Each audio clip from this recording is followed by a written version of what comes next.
A'udzu billahi minasyaitonir rajim. Bismillahirrahmanirrahim.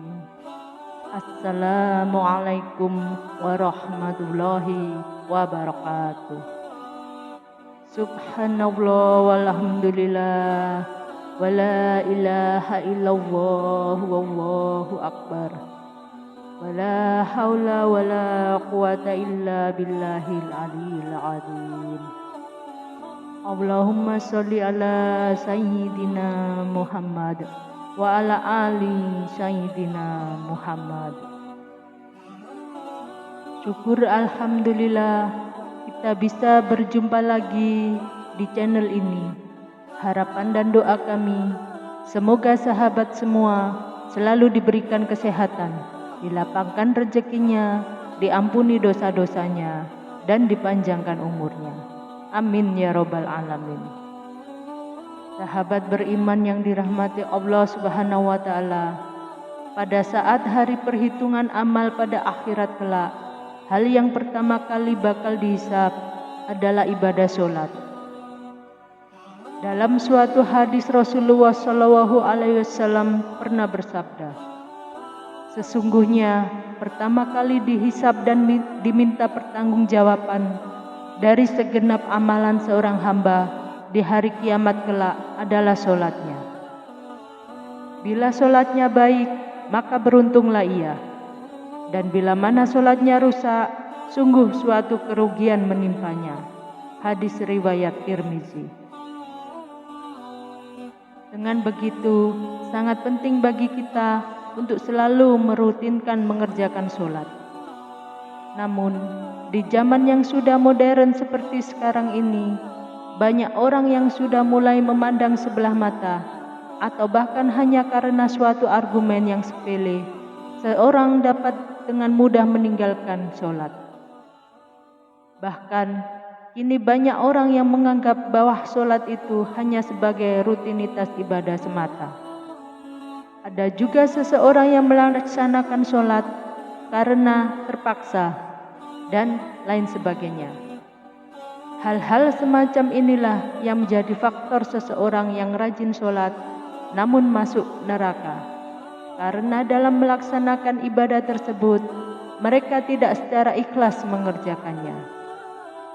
Sahabat beriman yang dirahmati Allah Subhanahu wa Ta'ala, berikut ini ada beberapa golongan orang yang rajin sholat namun malah masuk neraka. Sholatnya tidak diterima oleh Allah Subhanahu wa Ta'ala. Yang pertama, sholat namun suka berdusta. Berdusta merupakan salah satu dosa besar dan diancam siksa yang pedih di akhirat kelak. Di zaman semacam ini, kebohongan tampaknya sudah menjadi suatu kebiasaan di kalangan masyarakat. Padahal sekecil apapun suatu kebohongan akan tetap dianggap sebagai dosa besar. Meskipun ada seorang yang rajin sholat dan beribadah, namun jika lisannya suka berbohong, maka sholat dan ibadahnya akan sia-sia.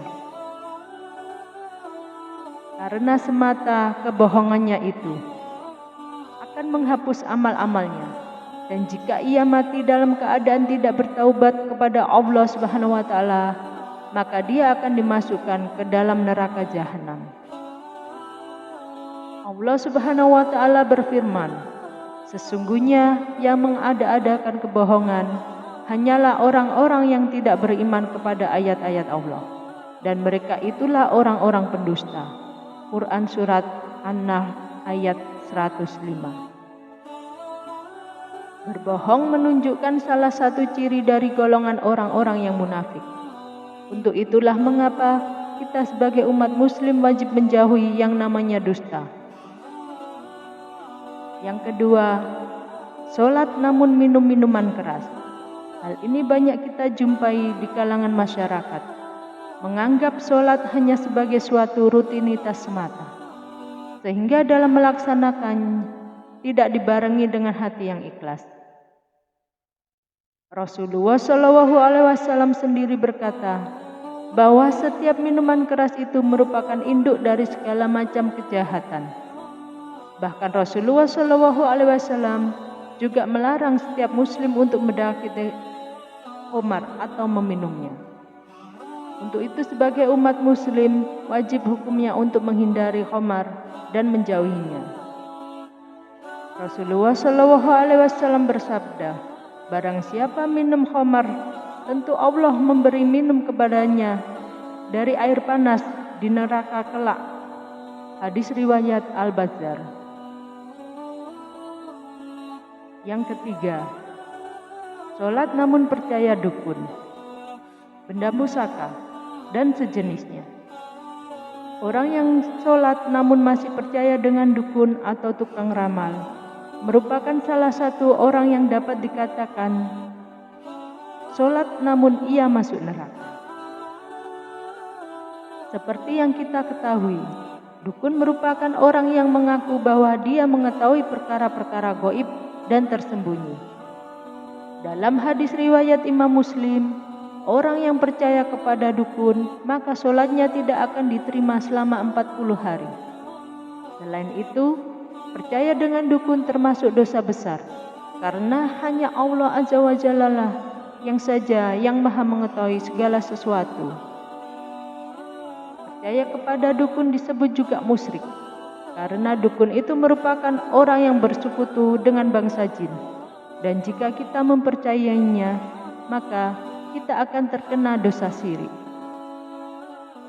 Rasulullah SAW bersabda, barang siapa yang mendatangi tukang ramal atau dukun, kemudian ia membenarkan apa yang ia katakan itu, maka sesungguhnya ia sudah ingkar kepada apa yang sudah diturunkan kepada Nabi Muhammad SAW.